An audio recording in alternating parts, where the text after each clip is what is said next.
So hello there guys, and welcome back to a brand new episode of the DNF1 F1 Podcast. I hope that you guys are doing well, and here we are after a long season of many chapters, many arcs and sagas, many Grand Prix, overtakes, victories, etc, etc. We are here at the final race of the season in Abu Dhabi, and whilst of course we will not be looking forward to a championship battle which goes to the final lap this season, there's certainly many other talking points and many other stories that will find swift resolutions by the time we review the Abu Dhabi Grand Prix on Sunday evening.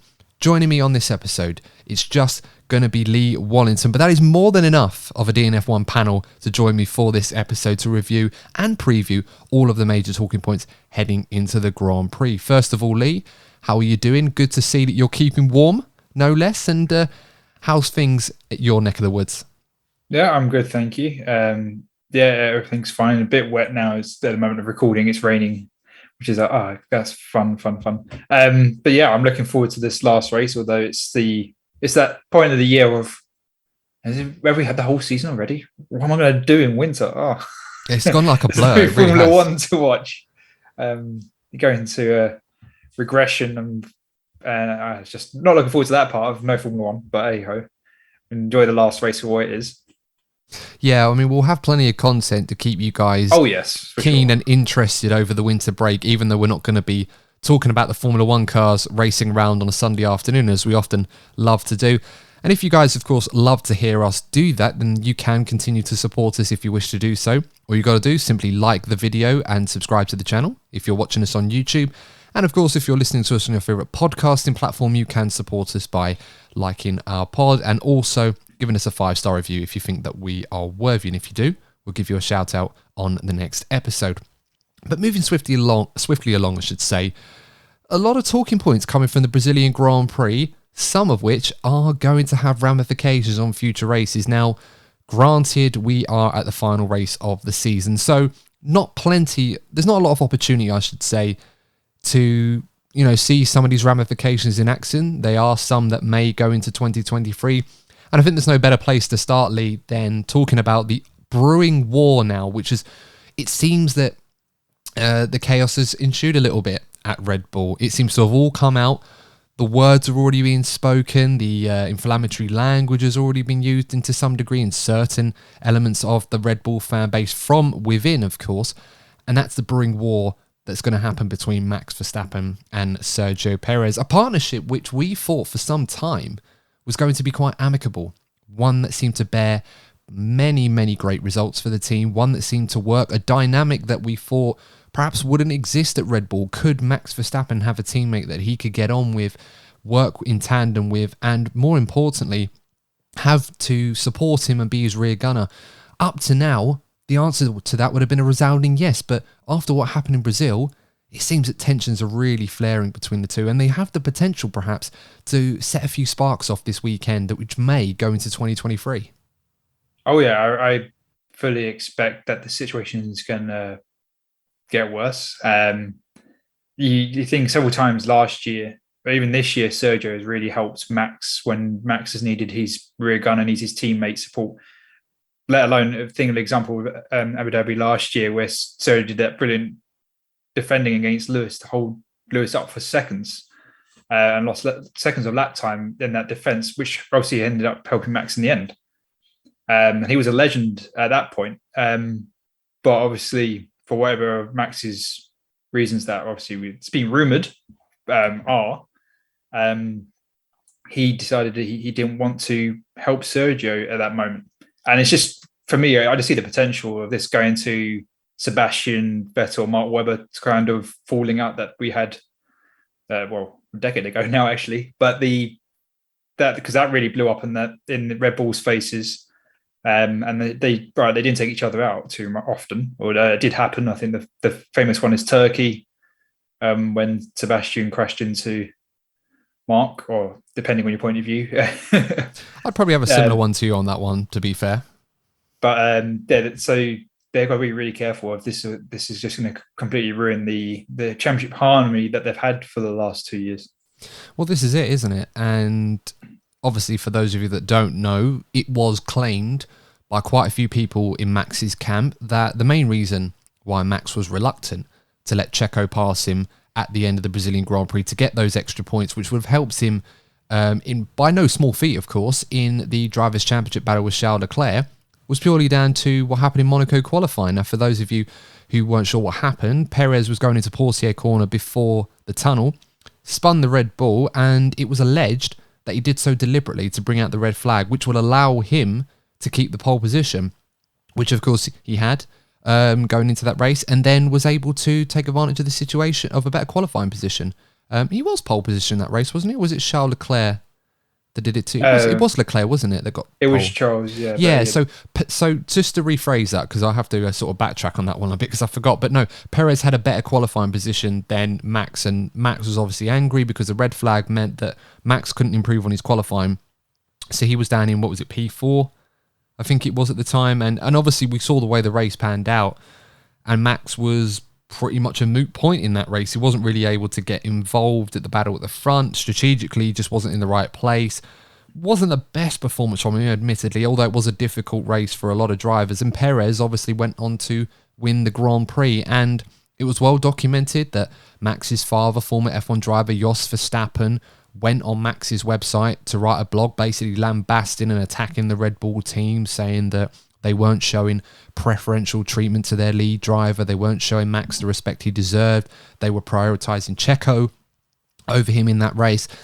And, you know, you fast forward all the way to Brazil after everything that's happened this season, and of course a lot of occasions where Checo has played second fiddle to Max and been supportive of him in his championship bid, to a point really where you'd have thought that that was water under the bridge. They could just move on. But apparently, in Max Verstappen's mind, based on what he said on the radio and in the interview after the race, that doesn't prove to be the case. And it has the potential to really set alight and really throw out some fireworks for the end of the season and maybe into 2023 if Red Bull aren't too careful right now.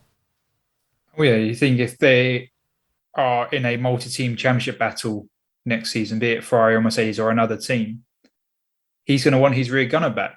And it'd be Sergio, let Max let him attack in the circumstance, or Sergio, could you hold up Charles? He's coming behind. No, I'm not going to hold up Charles. I'm going to let him go. No, I'm not going to let Max pass. And that's it. That's yes, your rivalry spiraling, and that's going to then potentially cause a collision if Max tries to overtake and Sergio doesn't. It's completely blow up, and it could cost them a championship if it gets really nasty. If it's obviously an close inter-team battle, obviously just with a Red Bull, then maybe not so much. But it's still not a situation that Red Bull want to find themselves in going into the end of the season. Yeah, exactly. And I mean, look, for the record, I think that when we go into the Grand Prix this weekend, a lot of people have been asking the question if Max is in a position to allow Checo to overtake him, to give him enough points to win that battle against Charles Leclerc and get P2, I will happily bet money that Max will do it. If there's a win on the line, then we might see a different side of Max who said, well, you know what, I'm not letting you take this race win off of me. And of course, it has to be in a position where, depending on what happens with Charles Leclerc in this race, that this sort of thing can happen. You know, there's a lot of ifs and buts. I think there's an expectation from some people, particularly at Red Bull, that think that Max is just going to step aside straight away for Checo. As I said, whilst I'm under no illusions that he probably will, given what we've already seen, and that, you know, it will look good in his favour if he does so, given, you know, the second chance that he's got to do this. I don't know, it just, for me, I feel like the damage has already been done. I feel the bridges have been burned, in Checo's mind at least. And, you know, we come to this position next season, Lee, that regardless of what happens this weekend, if Max does let Checo go, Checo's going to remember this. And when push comes to shove, if he's asked to do a job to help his teammate in the next race, or next season for the World Championship, I'm not sure Checo's going to be so happy to oblige. I think he'll probably remember back to what happened in Spain when he was technically in the championship fight, but he let Max go. I am not convinced, after what's happened now, that Checo will be so generous anymore. I think we may see a different side of Checo, similar to what we saw in his Racing Point days with Ocon, where he's going to fight tooth and nail for every position, and he'll just put it down to the fact, well, Max screwed me, so why should I help him? Yeah, I do think that I agree with you. That bridge is gone. Obviously, it's the conflict of Formula One. It's a team sport, but it's also a personal sport for the driver in regarding the different aims. But once you've broken that trust within as your teammate, I don't think you get that back. If you look at Mercedes when they had Lewis and Nico, once they got to a championship fight between the two of them, there was no trust, and that never restored. And they were lifelong friends before that they started fighting for the championship in 2014, and that still hasn't recovered even after Nico's retired. They're better, but I don't think they're anywhere as close as they were before their championship fights. But if you look at Valtteri and Lewis together, and there's been multiple instances that Valtteri let Lewis by when he needed to let Lewis by. Lewis let Valtteri by it.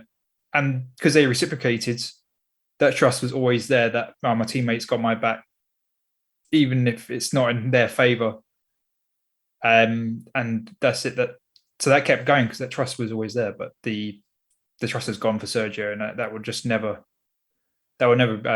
restore itself. Yeah, I mean, we've all seen the clips online in the aftermath of this Brazilian Grand Prix last weekend. We saw, obviously, the one in Hungary 2017, Sir Lewis, I should say, lets Valtteri re-overtake him after he couldn't catch the Ferraris, and as promised, he gave the place back. Given the situation in the championship, Lewis was under no obligation to do that, and he would have been within his rights to say, look, I'm fighting for a championship here. Can I just keep this? But he didn't. He let Valtteri go. And, all right, the championship was won a long time before the end of the season. We never got to a point where there was a concern that Lewis may regret making that decision until immediately after the Grand Prix. But it was a show of teamwork. It was a show of kindness and support to his teammate. Acknowledgement, I suppose, to Valtteri. I mean, we don't even have to use that as an example because Valtteri, in this case, he was always a little bit disgruntled with some of the things that Mercedes did with him. I remember in Germany 2018 when he was battling with Lewis and Mercedes wanted him to give up the place and they didn't want him to fight Lewis when strategically he was on the better tyres, so he could have won that race. They said, no, hold back. The old Valtteri, it's James message. We used to hear that a few times as well. I think it was in Russia a few years ago. They did it again when they didn't need to. So Valtteri's always been a bit disgruntled about this in the past. But at the same time, every opportunity that Sir Lewis had to really allow Valtteri, to get one back, if you like, whether that was for a race win or for a podium or for some extra points for his own championship battles, more often than not, Sir Lewis would oblige if he was able to do so. Remember that famous incident at Indianapolis in 2002? Michael Schumacher, after being gifted the Austrian Grand Prix win the same season when Barrichello slowed down to let him pass him and take the win over the line. It was disgraceful behaviour from Ferrari to order that from Rubens, but Michael repaid the favour and gave him the victory in Indianapolis by the two of them going slowly across the line and then Michael slowing down a bit more to let Rubens win. I'm not suggesting in this mini monologue here that, because Max didn't do it on this one occasion, that, he's not as good as Sir Lewis or he's not as good as Michael or he's not a nice person in that regard and he's selfish. But one thing that I do find really interestingly, and I want you guys in the comment section, if you're listening to this, to not necessarily counter-argue with me here, but if you agree with me, great. If you don't, please feel free to chuck examples where you might disagree here. But I don't understand why the reaction on social media was so surprised that Max Verstappen didn't let Checo pass him. We're talking about a guy here who is an incredible race driver, one of the best drivers in the world right now. Arguably, you could argue that he probably is the best Formula One driver in the world right now. His talent is immeasurable at this point, and it's only going to get bigger and bigger and bigger. But the one thing, despite all the qualities that Max Verstappen has had in his career and continues to show, he's never been a team player. Not once. From the moment that guy got in the car when he was in the Toro Rosso, he was fighting tooth and nail with his teammate then, Carlos Sainz it was, back then. They had a bitter rivalry battling. They obviously weren't happy together. Then he went to Red Bull. Never materialised into anything because he replaced Danny Kvyat quite quickly. Obviously, he replaced him and won his first race. But with Ricciardo, those two never got on. Those two would crash or cause incidents with each other. And then obviously, Albon and Gasly, never really a factor because they weren't good enough or quick enough to compete with him. Now we have this situation with Checo. At no point in all of those partnerships has Max, whenever he's been asked to play ball or help his teammate out, which is very rarely, mind you, Red Bull have not really asked him to do that much, he's never done it. So I don't understand why people are so surprised that someone that is as driven and to a degree self-centered, I mean, all Formula 1 drivers are some level of self-centered because they're in it for themselves, so we have to be fair to Max in that regard. But I don't get why people on social media are so surprised. Some of which to the point where they're saying, oh, I don't want to support him anymore, this, that, and it. I mean, I was like, really? Come on. I mean, let's be honest. This is not new, Max. Unless you've recently started watching Max Verstappen drive a Formula 1 car, this is not new behaviour from Max Verstappen in terms of that. You know, he's not going to be a team player. Never been, never will be. He may be this Sunday, but just to prove a point. But, you know, it's nothing more than a glorified PR stunt, really, if you ask me. Oh yeah, I mean, I've spoken to some of friends that are Red Bull fans, and like you said, they've gone, "Oh, we're not supporting Max anymore. We're only going to support Sergio." But the thing that the way I see it and talking to them and the way they explained it is, I don't think as a Red Bull fan, obviously they're Max. We're going to beat Lewis. We're going to beat Lewis. We're going to beat Mercedes. We're fed up with Mercedes winning. Fed up with Lewis winning. So it's. Not blind is the wrong word, but the focus on Max beating Mercedes and Lewis hid some of the selfish trait, if you want to call it, because it was, we have to beat Mercedes and Lewis.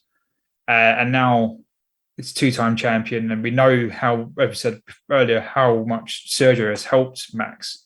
No, Max could have won it without Sergio, but Sergio has helped Max. I'm not taking any credit away from Max saying that he needed Sergio to win the championship. Well, Checo did. Based on what he said, yeah. He was quite adamant that Max won 2 titles because of him, to be fair. Oh, I mean, he helped. He definitely helped. He played a part, but yeah. I know. I'm just trying to say is I'm not taking credit away from Max. I mean, we're not doing. I mean, we're not expecting Checo to go up on stage and take the Oscar away and said, "No, I earned this, not Max." It's all you know. But I think now some fans have seen actually there's a trait in there that's not endearing to the casual fan. I feel a hardcore fan, they accept that that's part of some Formula 1 driver's mentality. But to the casual fan that was, beat Mercedes, beat Lewis, hang on, this is not something I want to see. Checo is such a nice guy. He's really part of the Red Bull family now. Hang on, why are we screwing ourselves over? And it's just not something understanding to a casual fan that didn't see this part of Max before.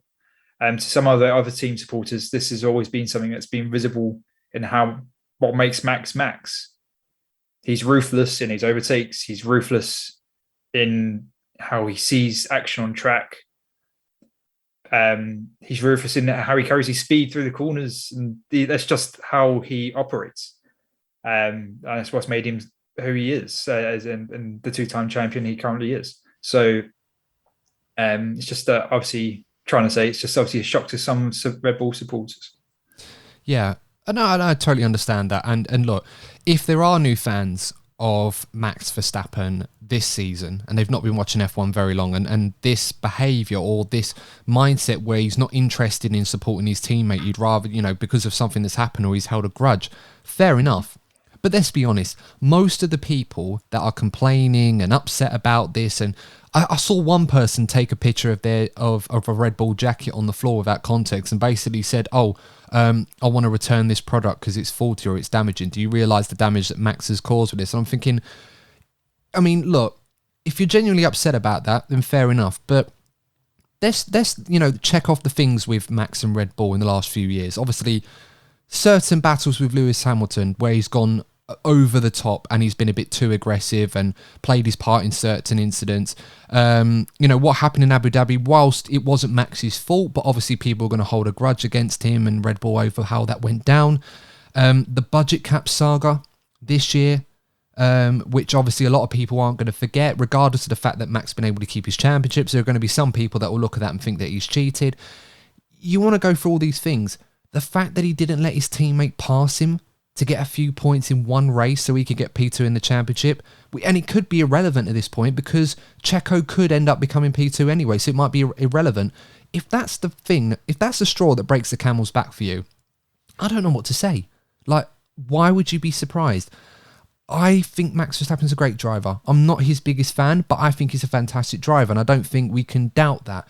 But if anyone's going to come at me and saying, oh, this behaviour from Max is so unlike him, or I'm not going to support him anymore for this one thing over the many other opportunities they could have chosen to do so, then for me, that just doesn't sit right. I just don't get the logic behind it. So, look, I apologise if some of you may disagree with me on that one. I just find it really strange that of all the things that you may have decided not to support Max Verstappen over or stop supporting him over, this isn't the one. Because this is not a new thing. I am not surprised that he did what he did. I'm also not going to be surprised if Max decides to let Checo pass him at the Abu Dhabi Grand Prix if it helps him get P2. It's the sort of thing I'd expect Red Bull to want to make him do, as other teams would probably try and do the same.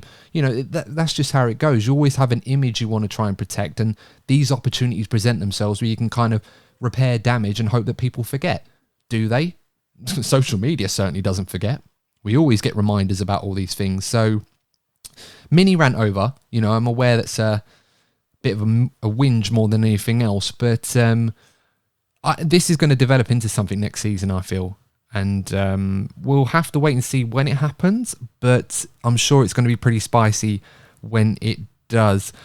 Lee, at the risk of going on and on and on about this, because we only want to do this podcast for so long, let's talk about another team. Ferrari. Binotto's future seems to be in doubt right now. And a lot of news reports are coming out saying that they've lined up potential successors. Fred Vasseur at Alfa Romeo seems to be the lead candidate right now. It's gained so much traction that Ferrari had to come out on their own socials to basically say that the rumours going around about Matteo Binotto are basically nonsense and that they are sticking behind their team principal at this point in time. So I suppose the question we have to ask is, what are your thoughts on this? Do you feel there's any truth to these rumours? I mean, I can't help but feel that Ferrari obviously aren't going to be happy about what's going on. And, you know, we've seen Ferrari be ruthless in situations like this for a lot less. Yeah, my opinion with rumours is more often than not, especially in Formula One, there is some truth behind it. So I wouldn't be surprised that if there has been some conversations that has sparked this rumor with Fred Vasseur. But Ferrari have been in the last few years trying to say that the Ferrari have changed. This is their modern team. This is our modern way of working. We're not longer sacking people because we're not performing. We're going to build the team. Binotto is going to be the future and lead it. Maybe old Ferrari is still there after all, and they're waiting to sack someone and blame someone for not winning the championship this year, like they have done throughout the last decade. I mean, I've lost count how many team principals Ferrari have had compared to Mercedes, Toto Wolff, and Red Bull's Christian Horner. Oh, I mean, since Christian Horner, we've had a few. Sign of stability, isn't it? Yeah, I mean, we've had a few since Christian Horner. I mean, you could, I mean, if you want to look at where Ferrari have been really, unstable, you only have to look as far back as Sebastian Vettel. I mean, you can look at Stefano Domenicali to agree, but Sebastian Vettel, when he joined Ferrari, it was Marco Mattiacci that signed him. They got rid of him weeks later. And it wasn't exactly the best start for Sebastian Vettel in his Ferrari tenure. And then obviously they got Maurizio Arriva-Bene in there, who I thought was actually a pretty good team principal, all things considered. He was not a technical man when it comes to Formula One. He was a general, I suppose if you could call it, a bit similar to how Toto Wolff was, but perhaps a little bit more aggressive and less friendly with the media than Toto. But I didn't think he was that bad. But then obviously they got rid of him when they obviously lost out in 2017 and 2018 when they were fighting for the championship. Then they brought in Matteo Binotto since then, a man who was very much accustomed to the technical side, probably more suited to that than a team principal role. But Ferrari decided, well, he's good at both. Why not just put two hats on him? For me, that's probably where it went downhill with Binotto. The fact that Ferrari just expected too much of one man, really, rather than just having someone there like an Arriva-Bene and having Binotto leading the technical side. Yeah, I do agree that the multiple hats, this probably isn't the best solution. but I've got a horrible feeling that Binotto probably will be on the way out. It's not a secret that Charles doesn't have a great relationship with Binotto, and as Charles is their number one driver. Not that Ferrari say they have a number one right now, because Carlos is obviously delivering the goods as well. But I mean, Charles is on the nice long-term contract. That's where the Ferrari see their future. And we know historically, Charles performed quite well when he drove for Sauber under Fred Vasseur, and they have a long-term historic relationship between the two.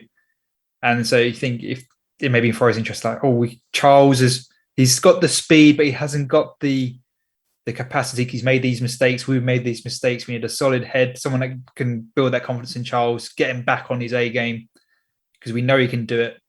Fred, get him in. He can get Charles in, and he'll get this experience from running a team, which he's done for many years. He can get Charles into that sweet spot, and then we can win the championship.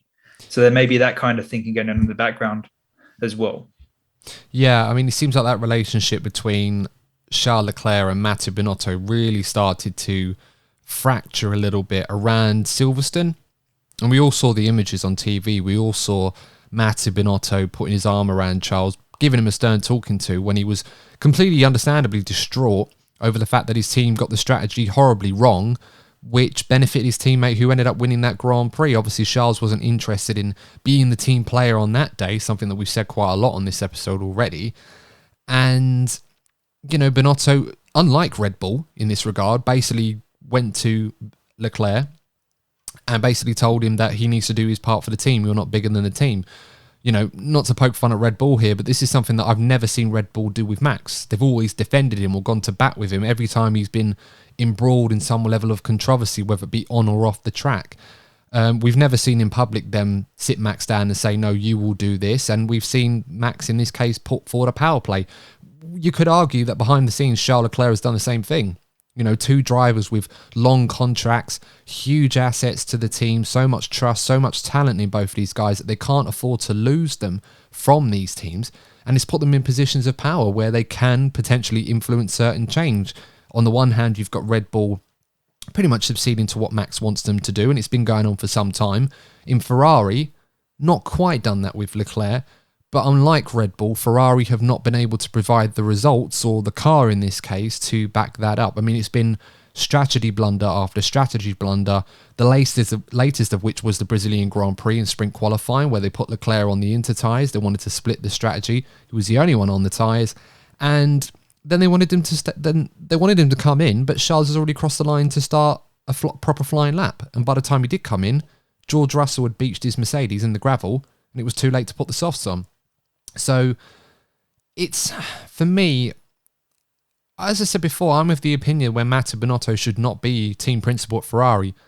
But Ferrari can't really get rid of him, because they have to take into stock the great work that the man has done in bringing that team up from the doldrums of where it was a few years ago. Not just with the technical side, the engine stuff as well. You know, after 2019, when that all went down with fuel flow gate, whilst it was never proven that Ferrari were guilty of any wrongdoing, they were clearly affected by what had happened. But Binotto was a key part in bringing them back to the top again. They've won a few races this season. They arguably had the best car for quite a fair chunk of this season so far, not just one lap pace, but race pace as well. And he's played a big part in that. So I feel that if Ferrari just got rid of him, then they're losing two assets. They need to replace the team principal, but then they need to get someone of his expertise and quality to lead the technical side. Granted, it looks like they're going to bring back Simone Resta from his secondment at Haas, and, you know, he's quite capable and he's pretty good. But I'm just getting bored of Ferrari with this hiring and firing routine. They're going to run out of people in their connection that they can trust to bring in, and we're just going to end up back to where we were with Ferrari. They're just going to fall further back. They're not going to be able to challenge Red Bull and Mercedes, which obviously they have been able to do at certain points this season. So I'm not quite sure what Ferrari are going to achieve if they just get rid of Binotto. Like, you know, demote him into a technical role or just leave him there. But, you know, don't just get rid of him altogether. Yeah, well, he's a long-term Ferrari man, so I would hope that he doesn't get the boot. I agree that if they're going to do anything, you keep him in the technical role, which obviously hurt morale a bit, for especially his morale, to deliver the role that he was doing. But I do, from what I just said about Fred Vasseur, it does make a bit of sense logically in stabilising Charles. And obviously that's the way they want Leclerc to be their main man to win the championship. So there is benefits to bringing Fred Vasseur. But as you said, that there's negatives of removing Binotto. So which is the better, the lesser evil, so to speak. It's a really fine line of where Ferrari will have to make this decision. Yeah, absolutely agreed. I mean, I like Fred Vasseur. I think if he was to end up at Ferrari, I think that would be a good acquisition for the team. I just feel that the bane of their issues, the strategy blunders and the issues with the car and everything else, I don't think it could hurt Ferrari to go back to just having a team principal in a team principal role, like a Fred Vasseur, and having Mattia Binotto in a technical role. Given his history and his expertise, I don't understand this protocol with Ferrari that when you eventually put someone into the top position, a position which he never actually wanted, he wanted to stay in a technical role. He didn't want to, but he was pushed into that role. When you get there, it's a case of you're either successful or you get the boot. It doesn't make sense for me why Ferrari would do that. And you've got Red Bull and Mercedes that have had team principals for a long time. Okay, granted, Christian Horner's been mega successful at the team, so there's no reason to get rid of him. Toto Wolff owns a part of the Mercedes team, so the only person who's going to get rid of him is himself. I don't understand why Ferrari just can't look at that and think, well, okay, maybe we need a different approach. Put experts where they are brilliant at. Put specialists where they're brilliant at. Don't just assume that they're going to be good at other things. It's like putting square pegs into round holes with Ferrari, and I feel like we're falling back into that trap again. But I'm not John Elkann. I'm not the one making these decisions on this, but I do think it'd be just silly just to get rid of Binotto altogether. Let's move on to Mercedes now. And look, there's a lot of reason to be buoyant about Mercedes' form right now. They looked mega quick in Brazil. They won the race on merit. I don't think many people can argue that. And the trajectory of their performance has risen exponentially this season. I'm at this point where I'm very surprised Mercedes have won a race this season. I thought for some time it wasn't going to happen. It has. So I suppose with all that being said, Lee, are Mercedes back? I would say it's probably too early to say if they are back. What's quite clear is their latest upgrades they brought in Texas. They're getting a bit more understanding from they're learning how to set that new updated car up, which is obviously delivering performance. But we need to obviously see how they go in this coming weekend. If it's a track specific that obviously help them in the track layout or the tire or strength and lack of Red Bull tire management gave it to Mercedes. There's too much just budget on one race to say that Mercedes are back.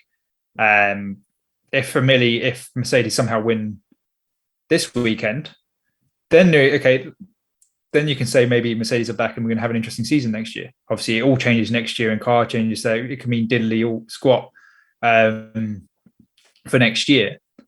But their rate of development has been really impressive, regardless if Mercedes are back or not, from where the Mercedes were to where Mercedes are currently. That they're really going to be pushing Ferrari for number 2 in the championship from the constructors. You wouldn't have thought that based on how much they were bouncing down the road at the start of the year. Well, this is it, isn't it? Because they're practically floating on air right now. And look, I mean, given the trajectory of the Mercedes pace right now and how well their drivers are performing at this current time, a 19-point gap to Ferrari is not an insurmountable one. No. The best thing that you could probably say for Ferrari in their defence is that we've only got one race to go. So if they manage to stay ahead of Mercedes one more time, they've got P2 in the bag. And that's a very, very valuable thing. And we've often talked on this show and joked about the idea that what if Ferrari were deliberately sabotaging themselves to finish P3 and, to try and get that extra wind tunnel time. Reality probably doesn't make that much of a difference for them. They'd probably rather finish P2. It kind of goes against what Charles Leclerc wanted, which was to get the extra points, and Ferrari didn't want to swap them around. And Ferrari admitted that this was to do with something with Tsunoda on signs. They were worried they're going to get a penalty rather than saying no to Charles because they didn't want to take a podium away from Sainz.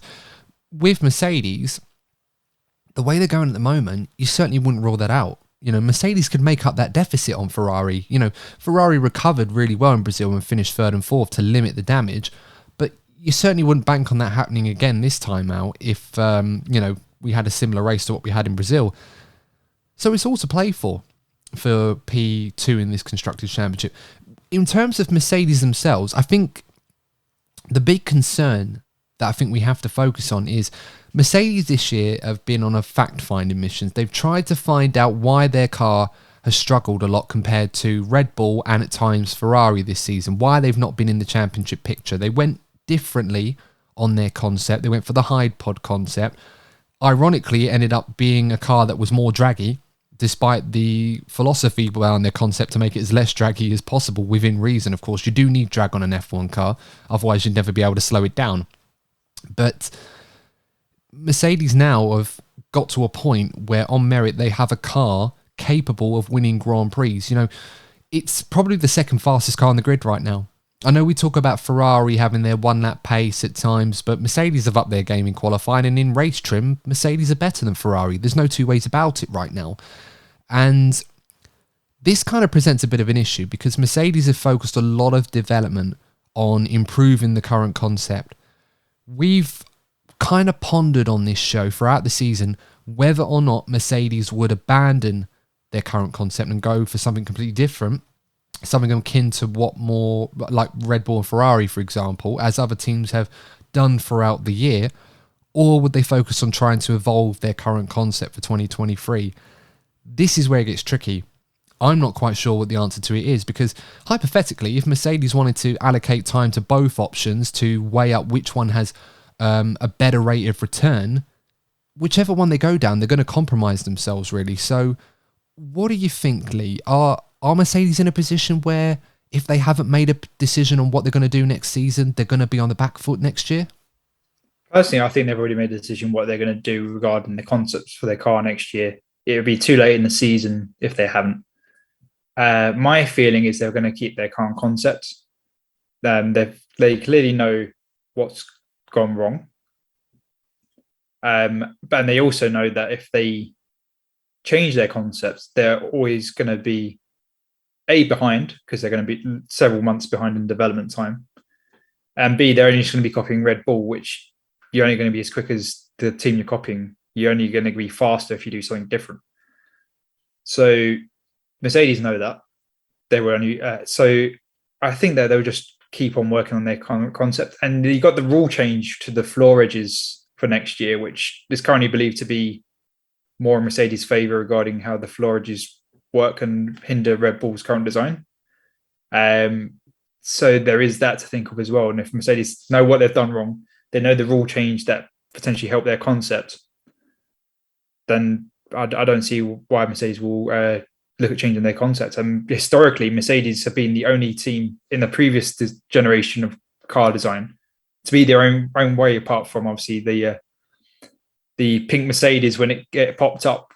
Because for most of the last decade, it's been following the Adrian Newey design of high rake. And so, because that's obviously generating the most downforce. Now all the teams copied Red Bull apart from Mercedes. Yeah. So Mercedes have the history of going their own way on their concepts and no one else copying them. Yeah, that's very, very true. And, as I said, there's going to be a lot of expectation on them next year. I think based on what we saw in the latter parts of this season, I wouldn't be surprised if some people were hoping that following this winter break, Mercedes could evolve their car to a degree where it's going to be challenging for race wins from race 1, rather than going all the way to race 21 before Mercedes win a Grand Prix this season, or race 20 because we didn't have Russia, something like that. Anyway, that aside, it's going to be a tough call. And it's very easy for people to be excited about what Mercedes are doing and hoping that they're going to be back. I mean, we've never been in a position right now where in the last 7 or 8 years where Mercedes would be happy about the fact that they've just won one race in a season rather than what they're used to, and that's just dominating championships. Are we going to end up in a position next year where Mercedes may have an incredible car and go on to dominate as they have done in the past few years? Perhaps, but I could easily see a similar scenario where Mercedes have because of the work they've put in for 2022 to catch up, that it could compromise them next year. It's just so hard to tell. Are Mercedes back? I'm not so sure. They're certainly going in the right direction, but it's at this point in the season where it looks good now, but we don't know where they're going to be next season. We were all convinced last year that Mercedes were going to be fighting at the front, and it took them so long to win a Grand Prix in a season where I just didn't think they were going to get it. So we'll have to wait and see. In terms of success at Mercedes, George Russell got his first victory. Now, Lee, of course, you weren't able to provide your thoughts in the last episode to us on this one. So firstly, what did you make of George's drive this weekend? And what are you expecting from him now that he's finally got his maiden victory under his belt? Well, firstly, George's drive was the whole weekend, apart from when he stuck it in. Even that was like a big brain move if you think about it, because of the rule. Well, there isn't a rule to take away laps for red flags or anything like that. So no. Yeah. But I was going to say his driving was really good throughout the weekend, obviously apart from when he stuck it in the gravel trap. But that was when he lit up his tyres trying to obviously get back onto the escape road to get back onto the circuit. But throughout the sprint race and the race itself, he obviously, in the sprint race, he was composed and he didn't do any silly risks in his overtaking, and he worked his way up and he pressured Max and he eventually got Max. One of the reasons you could say that, but with Max's tyres or any damage, but George still hunted down and got Max, which he hasn't been in position for the entire season. And the only time you could say he been in that attacking, hunting position for a race lead was obviously when he stepped in to replace Lewis in Bahrain, and he just didn't have any luck in that. As much as he tried to overtake, he just kept getting it pulled away from him. But in the race weekend itself, it was just composure. He led solidly. He dealt with the pressure from behind, regardless of which driver it was. And the safety car restarts. I thought he was going to take it to the line, and because I thought he was leaving too much slipstream, because he seemed to go earlier than I thought he would. But I'm not obviously a race driver. I don't know if that was the best place, but I just thought he would have gone later. But it was just a solid driver weekend. He got the opportunity and he took it with both hands to get his race win. And I think from here, now he's got his first race win, his confidence is going to be sky high. He's obviously going to try and win this weekend. If they have the car to do so, it's a different matter. But he'll go into the winter break, regardless if he wins this weekend or not. And next year, he'll be like, I'm a race winner now. Give me the car. I can win multiple races. I can win the championship. I can be the future of this team. I'm going to beat Lewis Hamilton. It's going to take him a miracle for Lewis Hamilton to beat George's points this season. I've beaten Lewis Hamilton, the 7-time world champion. This is it. This is my time at Mercedes. And that's what George is going to be thinking going into next year. Yeah, no, absolutely. As I said, I was thoroughly impressed by George Russell last time out. And now that he's got that first win under his belt, I think he will take a lot of confidence. I mean, admittedly, he was quite honest about the fact that he has not been performing to the required level for the last few races before Brazil. In fairness, I think there's a little bit of truth to that. He obviously was a bit sloppy, getting involved in a few incidents. He was a bit of a scrappy Singapore Grand Prix, made that mistake in Austin. I do feel that you have to cut him a little bit of slack because his dip in form coincided with Lewis Hamilton hitting a purple patch this season and being at his brilliant best, as we know Sir Lewis can be more often than not. So you kind of have to, judge it on some level of merit, but at the same time, you gotta sort of be a bit supportive to Jordan and say, look, I know you've not been at your best, but Sir Lewis is doing an incredible job, and it's probably making what you're doing look actually worse than it actually is. So, the fact that he's got his first win under his belt, it was such a dominant weekend from George Russell, winning the sprint, and Mercedes having the car now where before Red Bull could win races quite easily, but I do feel now that Mercedes have a good enough car that if Red Bull slip up slightly, Mercedes are there to pounce on them. And you can argue in Brazil, like Max himself, Max Verstappen did say that he felt that regardless of what he could have done this weekend, he felt that perhaps George Russell had the measure of him on pace. Red Bull, whatever reason, they just weren't able to come to play that weekend. And they got involved in some incidents and things happened, which obviously skewed that. But it does show how far Mercedes have come this year. And George Russell in particular, as you said, Lee, it's very likely that he's going to finish 4th in the championship this year. It would take a win and a fastest lap from him to come 3rd or even 2nd, mind you, with other results going his way. In other words, Leclerc and Perez taking each other out and not finishing, and vice versa with Sir Lewis. Lewis would have to win and get the fastest lap with George not to score any points to finish ahead of him in the championship. So it looks nailed on that he's going to come 4th.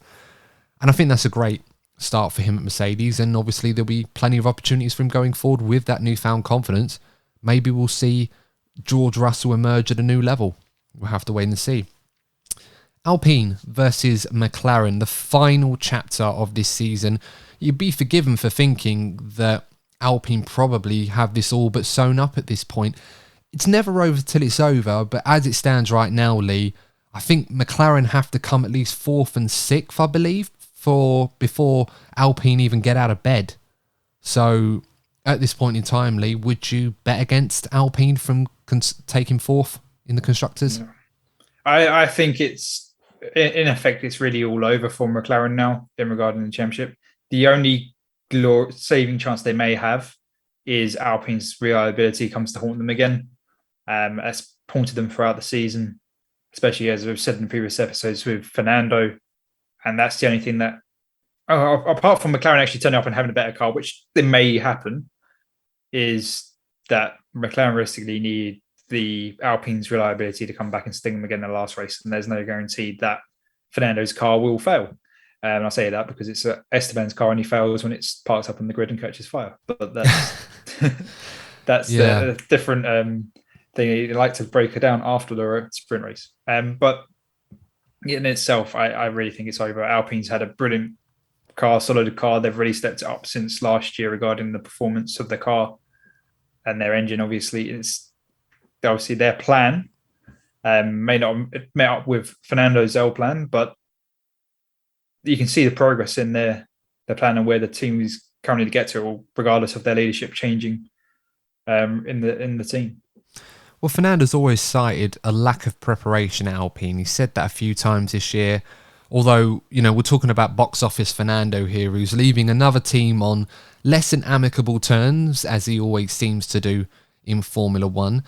And the frustration has been there on reliability. He's talked about the many points that he's probably lost. I mean, it's probably cost him P7 in the Drivers' Championship, currently occupied by Lando Norris, who has been, by contrast, very, very good this year.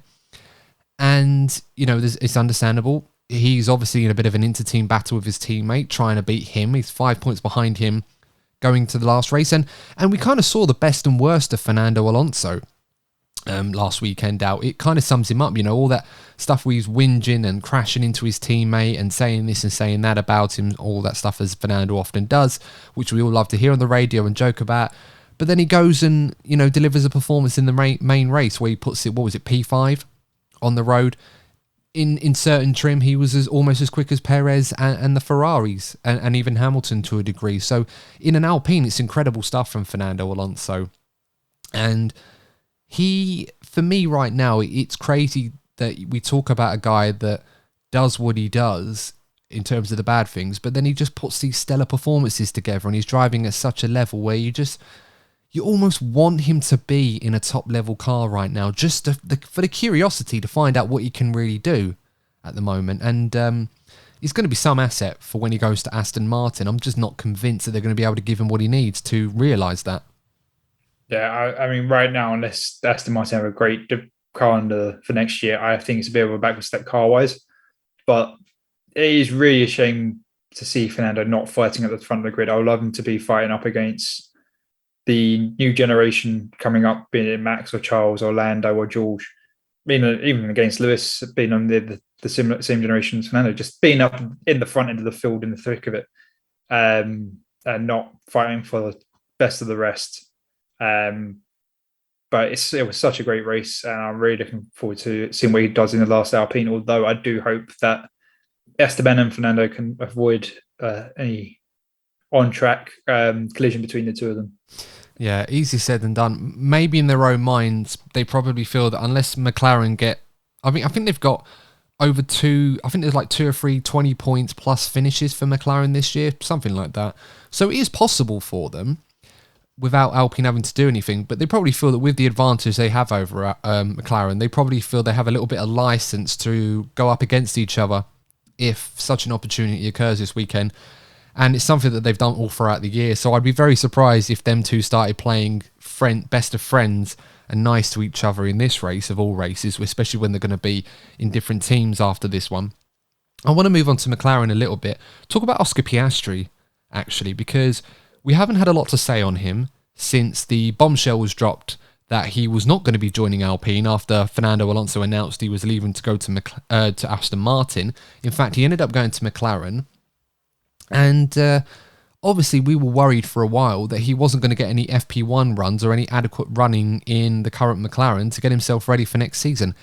As it is, Andrew Seidel, the McLaren team principal, confirmed at the Brazilian Grand Prix that they had reached a settlement agreement with all parties involved, which enabled them to put Oscar in a 2021 car in Paul Ricard to do a private test.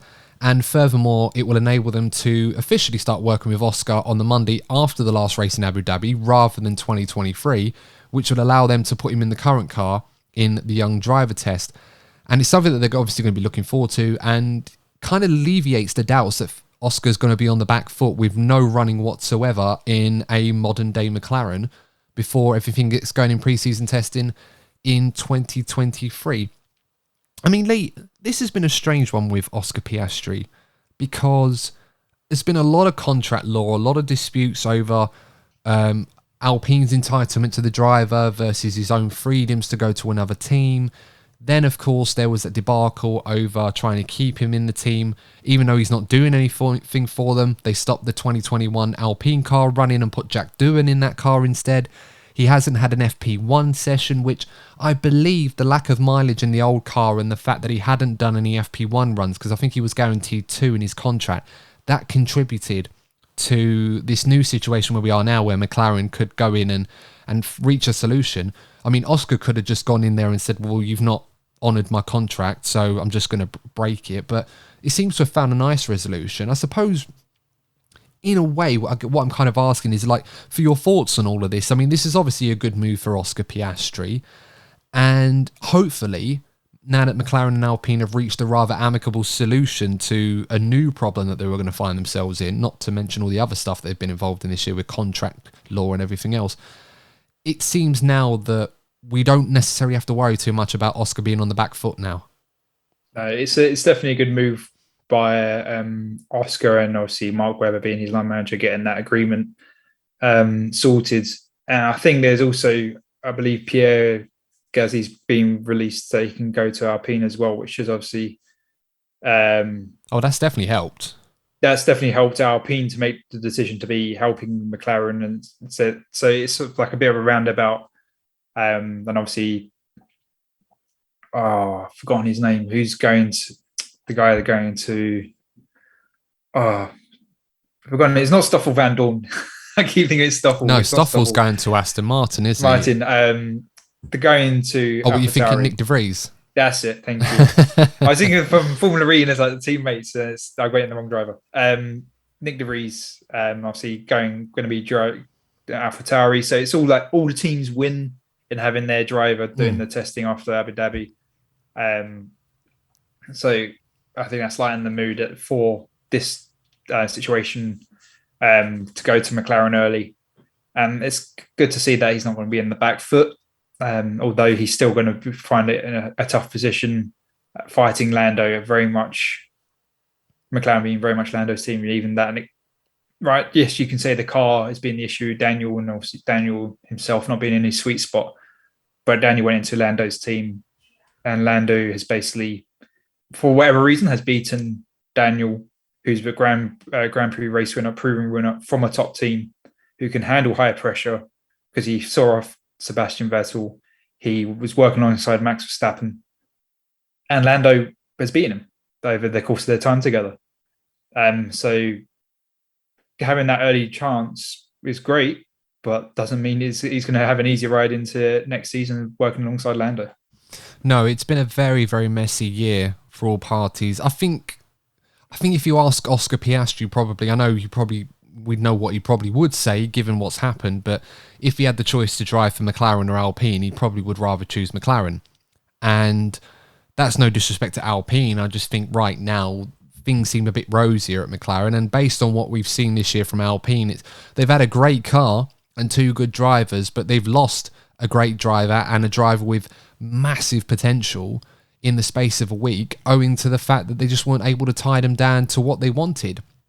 And it was a ridiculous, farcical situation I'm sure Alpine will learn from. Something we've always often cited with Alpine is their poor leadership and poor management of certain situations, and we've seen that this year. So it's a painful one, but hopefully they'll be able to move on from it. They're still going to end up with a great driver lineup in Gasly and Ocon next season, so it's not completely a disaster by any stretch of the imagination. It could prove to be a blessing in disguise for them. For McLaren and Oscar Piastri, I think this is a great resolution. Hopefully now Oscar can get more opportunities to do some running in that car, because he's probably been quite a bit rusty, owing to not being able to do any work for Alpine whilst all this was going on, understandably. Of course, I don't think Alpine would have wanted him to contribute when he's not going to be there next season. They certainly would have wanted him to hone his skills in their car when he's going to be using them for a competitor next season as well. So good to see that we've got a resolution on that one, and I'm certainly looking forward to seeing what Oscar Piastri can do. I don't recall many young drivers coming through with as much buzz and as much of a reputation as him coming into the sport, so it's going to be quite exciting for those of you that haven't watched him race before. I think we should also move on to some other driver stories. I know we mentioned Daniel Ricciardo already, so I think we'll talk about him and Mick Schumacher as well. Now, whilst it hasn't been confirmed at the point of recording this podcast on a Wednesday evening, it's looking very likely now that Mick Schumacher is not going to be driving for Haas next year. There have been rumours going around saying that he's going to take up the reserve role at Mercedes, and Daniel Ricciardo is going to be taking up the reserve role at Red Bull. So this is quite interesting.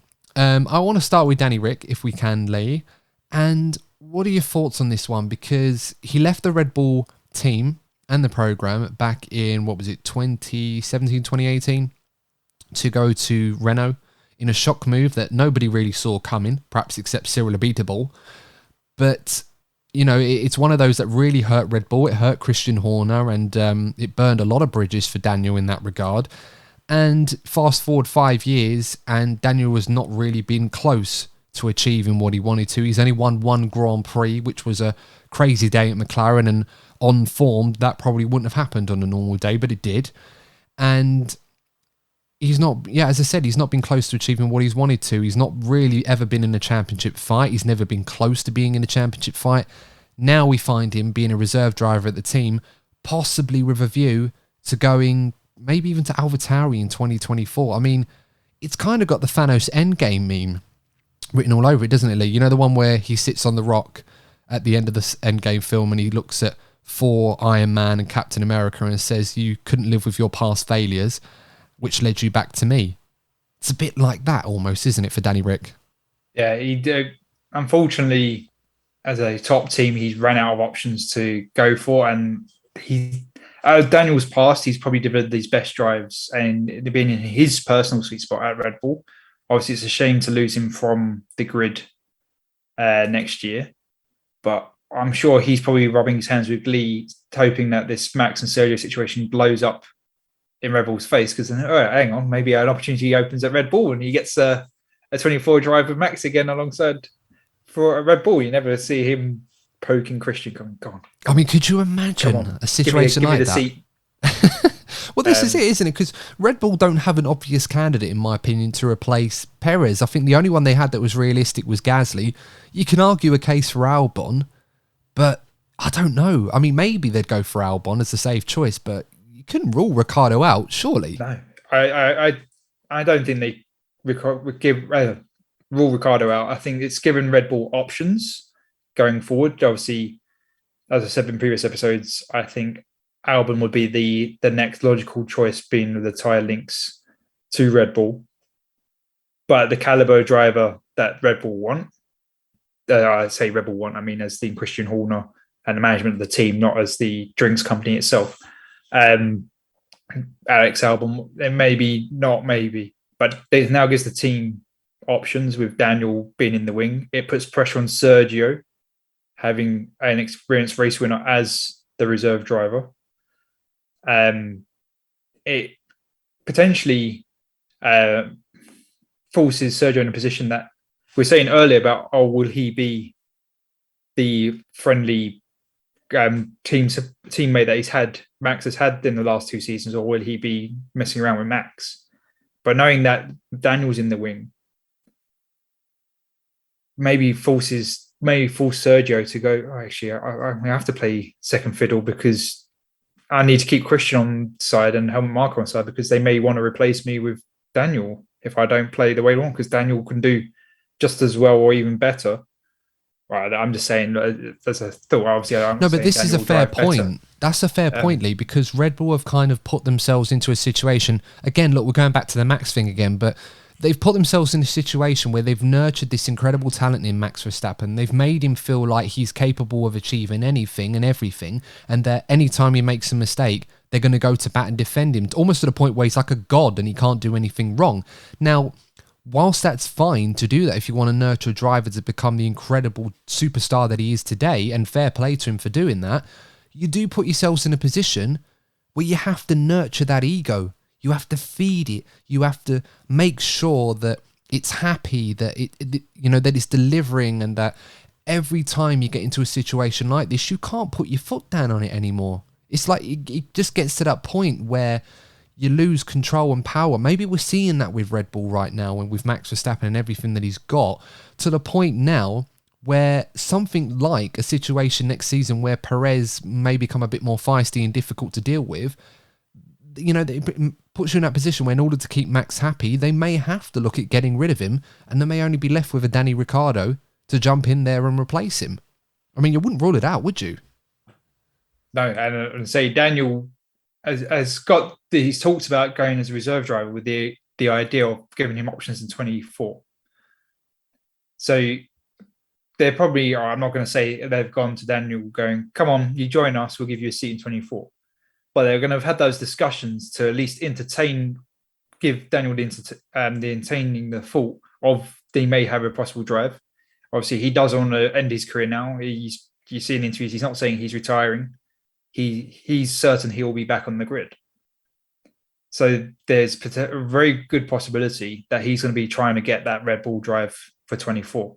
If it will happen, I don't know. But that's what he's going to be setting his sights on, is that Red Bull drive in 24. Yeah, it wouldn't surprise me. I'm not sure an AlphaTauri drive would entice him too much. I don't think it would. It just makes no sense. Like, just to stick around, no. He could have gone to Haas if he just want to stick around. Well, this is it. Same end of the grid. Yeah, this is it. I mean, they did offer that to him, but obviously the project was never going to... I don't even know you can call Haas a project, really. I mean, where's it going? But it was never going to entice him.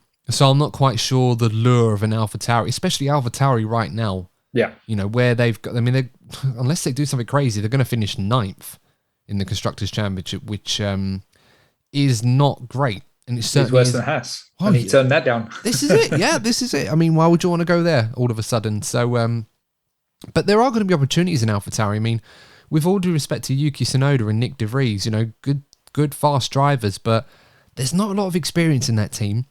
And there's not a lot of leadership qualities in that team either. You're going to get a lot of youthful exuberance and pace, but there could be an opportunity in 2024 for someone to step in. As I said, that's my assumption of how things are going to go down, but we'll just have to wait and see.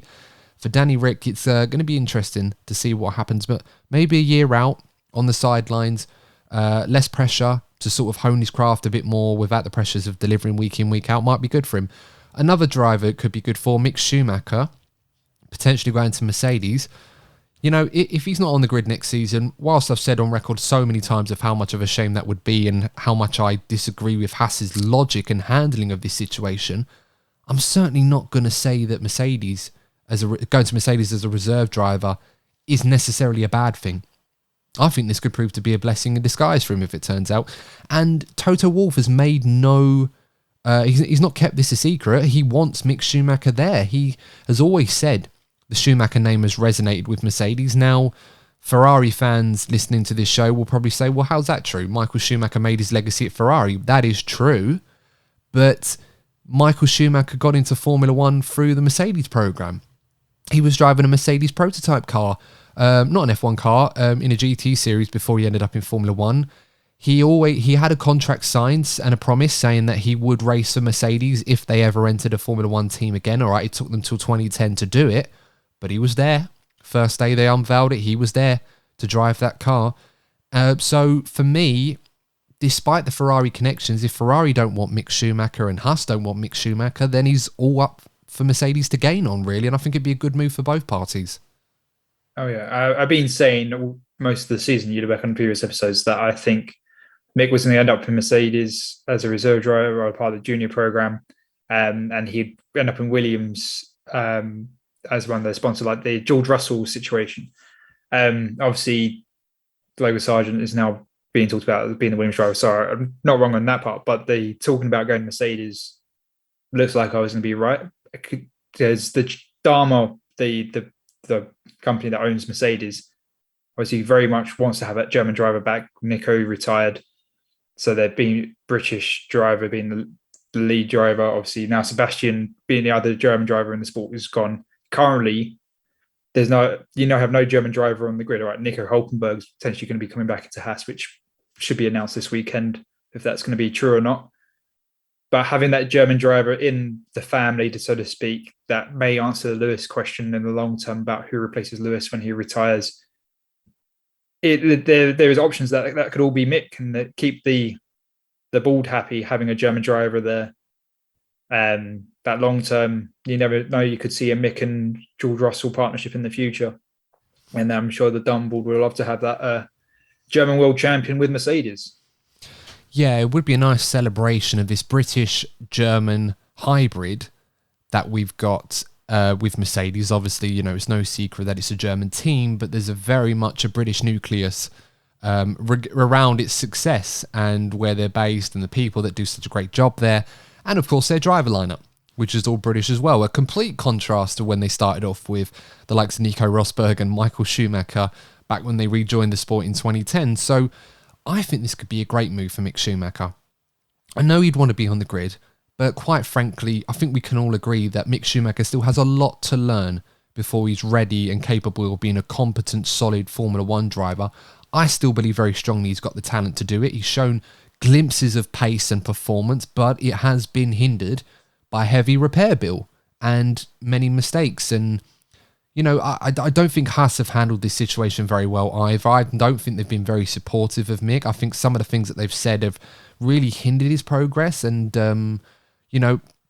but they do what they do. I think perhaps working with someone like Toto Wolff and working with the likes of Sir Lewis Hamilton and George Russell will only prove to be a benefit for Mick Schumacher and could provide him more opportunities going into another team in the future. Wherever that may be, we'll have to wait and see. So we'll have to keep posted on that. Hasn't been confirmed yet. I mean, we could be saying all this and he could still be at Haas next season. So we'll have to find out when that news does get confirmed. Just a few little whimsical stories I think we should talk about from the Brazilian Grand Prix before we go into our final predictions of the season, Lee. One of which was Coach Valtteri. I don't know if you saw this in the week on the Formula One Twitter page. They put up a video of Valtteri Bottas, who was chasing down his teammate in the F1 sprint, Zhou Guanyu, and Nicholas Latifi. And you had basically Bottas on the radio to his team behind him, basically telling his engineer to tell Zhou to attack Latifi into turn 10 and saying that Latifi is braking early there. Of course, Zhou got close up to him and attacked him down the straight, and then Zhou got the move done, and then Valtteri passed him afterwards. And I was just thinking to myself, I can't remember many times when a teammate, especially an experienced teammate like someone like Valtteri Bottas, has gone on the radio to give driver coaching to his teammate in that regard. This is rather interesting. Yeah, driver coaching to overtake a competitor so I can overtake the competitor too. Yeah, it has been very different. Normally it's tell him to get out of the way. I want to attack him. Oh, that's it, isn't it? Yeah. We go and both overtake him. So it was very different and refreshing to see, to be honest. We were talking about teammates earlier with Sergio Max, and I mean, Zhou and Valtteri are proving to be a very good team combination themselves and how they're working together. But yeah, hats off to Valtteri showing his class there. Yeah, I can't say I've seen many drivers do that. And as you said, Lee, normally the radio message is, oh, he's taking too long, get him out the way, I'm faster, I can overtake the pair of them. But no, fair play. I mean, of course, Zhou got the move done, and so did Valtteri, and they obviously got a couple of points out of it in the main race, which obviously will help them, no doubt, in trying to consolidate P6 in the Constructors' Championship. Another funny story was Yuki Tsunoda. This was something that we got asked a lot. We never really actually addressed this on the show, on the review, purely because we didn't know why at the time. So it was regarding Yuki Tsunoda, and basically the issue was, why wasn't Tsunoda able to unlap himself? Now, we talked about this before going on air, and you've kind of read up on this as well, as I have, coincidentally, so this is going to be something that we already know going in. But for the benefit of you guys listening to the show, Yuki Tsunoda in the Brazilian Grand Prix, when the safety car was out at the end, was unable to unlap himself.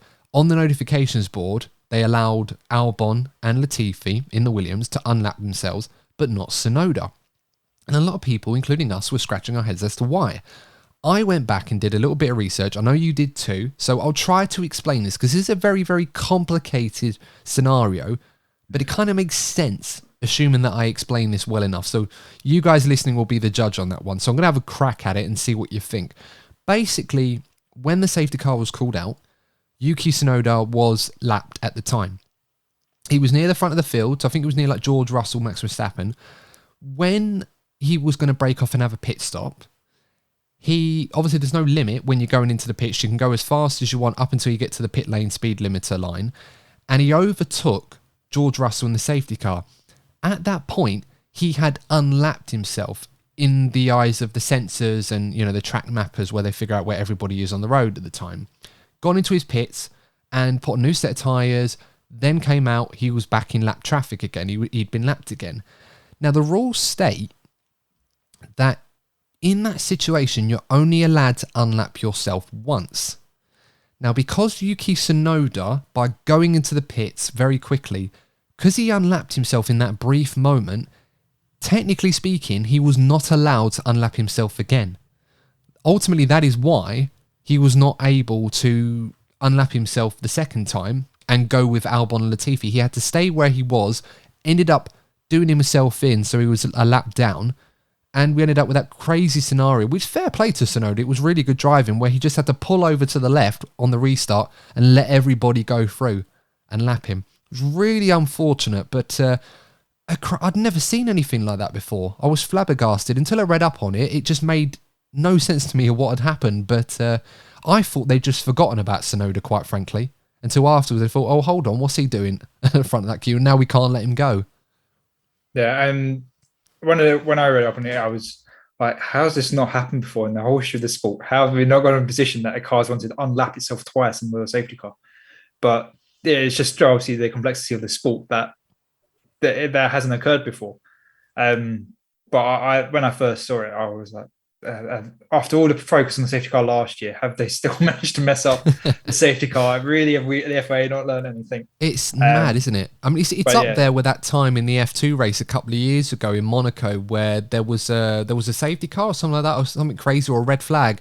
And because they let certain cars go through on the sensors to unlap themselves, we ended up with half the field on the lead lap and the other half of the field a lap down when they weren't supposed to be, just because of where they were on the circuit when something had happened. It was absolutely crazy. But no, this time around, it was just because Yuki was a little bit overzealous in going into the pit lane. He'd accidentally unlapped himself before he had a chance to properly do it. And it was unfortunate for Yuki, but it was a really weird situation. Quite amusing when you think about it, but very unfortunate for Yuki. I guess that kind of leads us now, Lee, to our favourite part of the show, the bold predictions section. Final predictions of the season. What are we going with? Top 3 and a bold prediction. And before you start, you can't pick Sebastian Vettel gets driver of the day, because that is not a bold prediction. That's something that is going to happen. I am convinced it's going to happen. Otherwise, I've lost all faith with the F1 fan base, because they have to get that done. Okay. So my bold prediction is Latifi sticks it in the wall. I mean, last time... Is that really bold? We paying? He hasn't done it for a while. He's done some solid drives. He's done some solid drives since the news has come out. He's performed quite well. He hasn't made any silly mistakes. He hasn't got the speed, but he's been doing some solid driving. So I don't want to obviously take that away from him. He's the step up, and obviously I do wish him well for the rest of what he takes on next. But I think he's always seems to struggle around there, and obviously not thing of last year, but probably wouldn't be surprised if he sticks it in the wall again. That's going to be my bold prediction, unless you want me to think of something else there. Oh, poor guy. But my order is going to be Max, Lewis, Charles. Okay. So no Perez then. You reckon Charles is going to finish P2? I think Charles will secure P2 in the championship. Yeah, this is a tough one. I think Max Verstappen's going to win. I'm going to go Charles Leclerc P2 because we're at a track now where the altitude is relatively normal, so the Ferrari should be a bit stronger.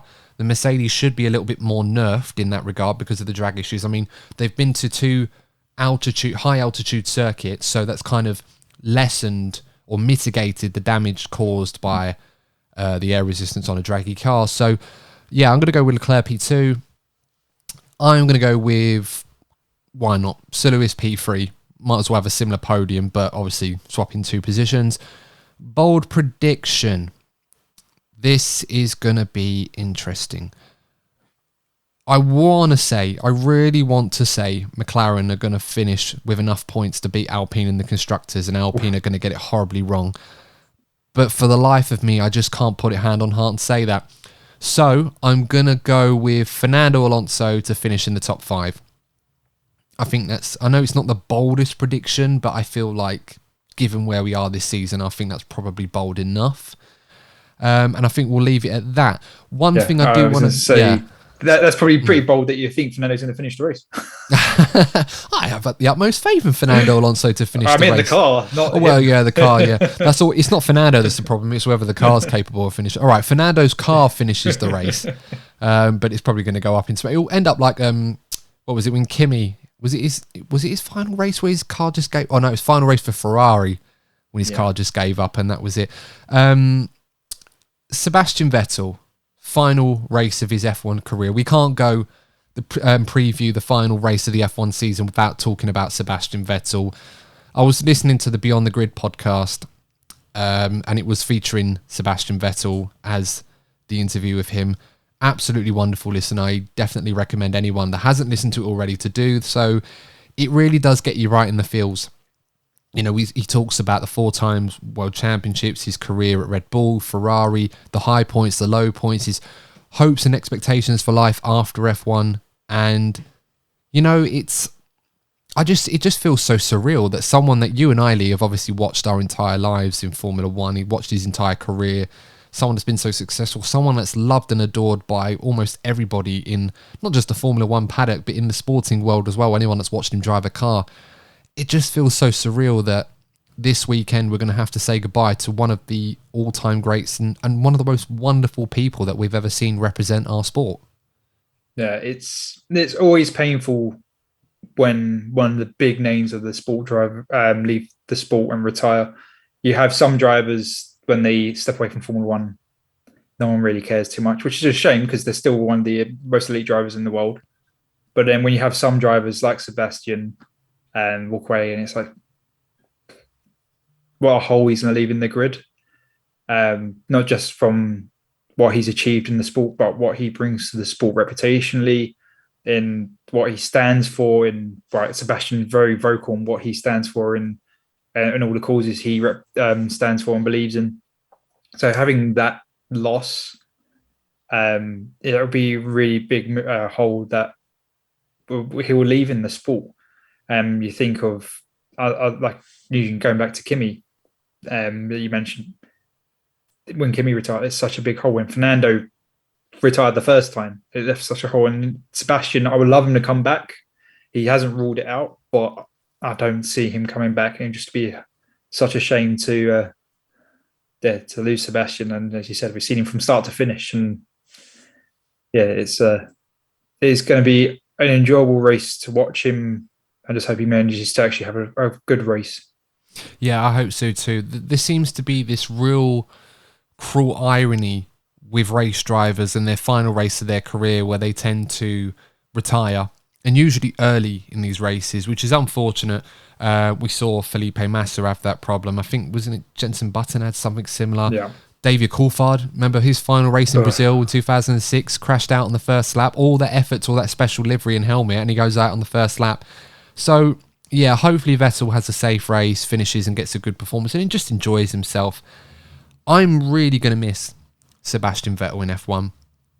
And for me, if I could change one thing about his career, it would be that he'd won a world championship with Ferrari. I think in a way, he'd probably agree. It's always an interesting question you'd pose to Seb Vettel. Would you trade all 4 of your world titles for one at Ferrari? I know he's been on record and saying probably not, but deep down, if he was really offered that, part of me would feel like he'd say yes to that. And there's a wholesomeness around that.